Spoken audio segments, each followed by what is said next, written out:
Before the reign of Hush Puppy, there was H Money. Before Ramon Abbas aka Hush Puppy came to the spotlight, there was Hope Oluwasegun aka H Money. H Money was the OG before IG.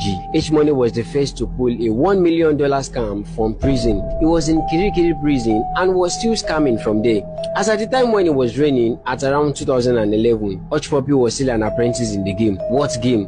It was internet fraudulent. But note that this is not a comparison of who dominated the internet fraud. This is just to create awareness on how the unethical game of fraud has evolved into a profession in this modern day. Now, Hope Oluwasegun aka Hush Money was one of the most notorious fraudsters in the early 2010s. As at the time when internet was beginning to become the sensation to this generation, that was when H Money started to shine. So Hope Oluwasegun was a 32-year-old guy from Kogi State. He was said to have graduated from one of the universities in Malaysia, and between the year 2010 and 2012, he was the talk of the town. Even hip-hop musicians mentioned and praised his name in their songs. So around 2011, one Nigerian artist dropped one song like that and was praising H Money in the song. If you remember one Remini song titled Too Much, you will know what I'm talking about. That song was the genesis of H Money's problem as EFCC began to monitor him. Then not quite long, he was caught by the anti-corruption agencies after being involved in a fraud deal worth 4,000 Malaysian currencies, which was about 25 million naira as at 2012. He was still on trial when another fraud case was reported that he was involved in check cloning, wire transfer and forgery. So he was arrested and got 12 years imprisonment sentence. So while H Money was in prison, he pulled another $1 million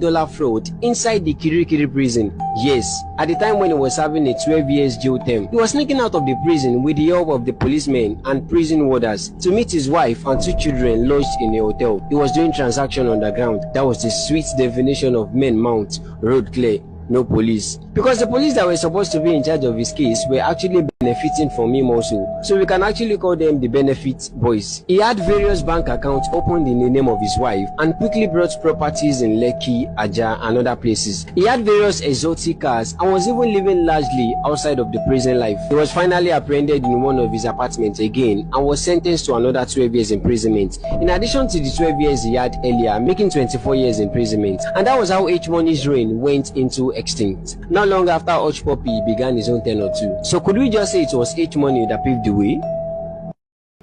People we meet online. You don't like to use the word victim? No. The victim doesn't sound pretty. A client is somebody, a business partner who maybe will bring money or something. That's why we use the word client. Some are divorced and some are, their husbands are dead and all that. So the best targets are people who are divorced. Who are divorced or widowed, yes. Their husbands are dead. They are dead or divorced, yes. Kwaku's current target is a Mexican woman in the US. I think she doesn't have that education where she's not fluent in the English like that. So I was lucky enough to meet somebody who wasn't. But I proposed to her and we were getting along. But it seems I wanted some capital, so I asked her for money. And I think she sent me money about $2,000. Yeah.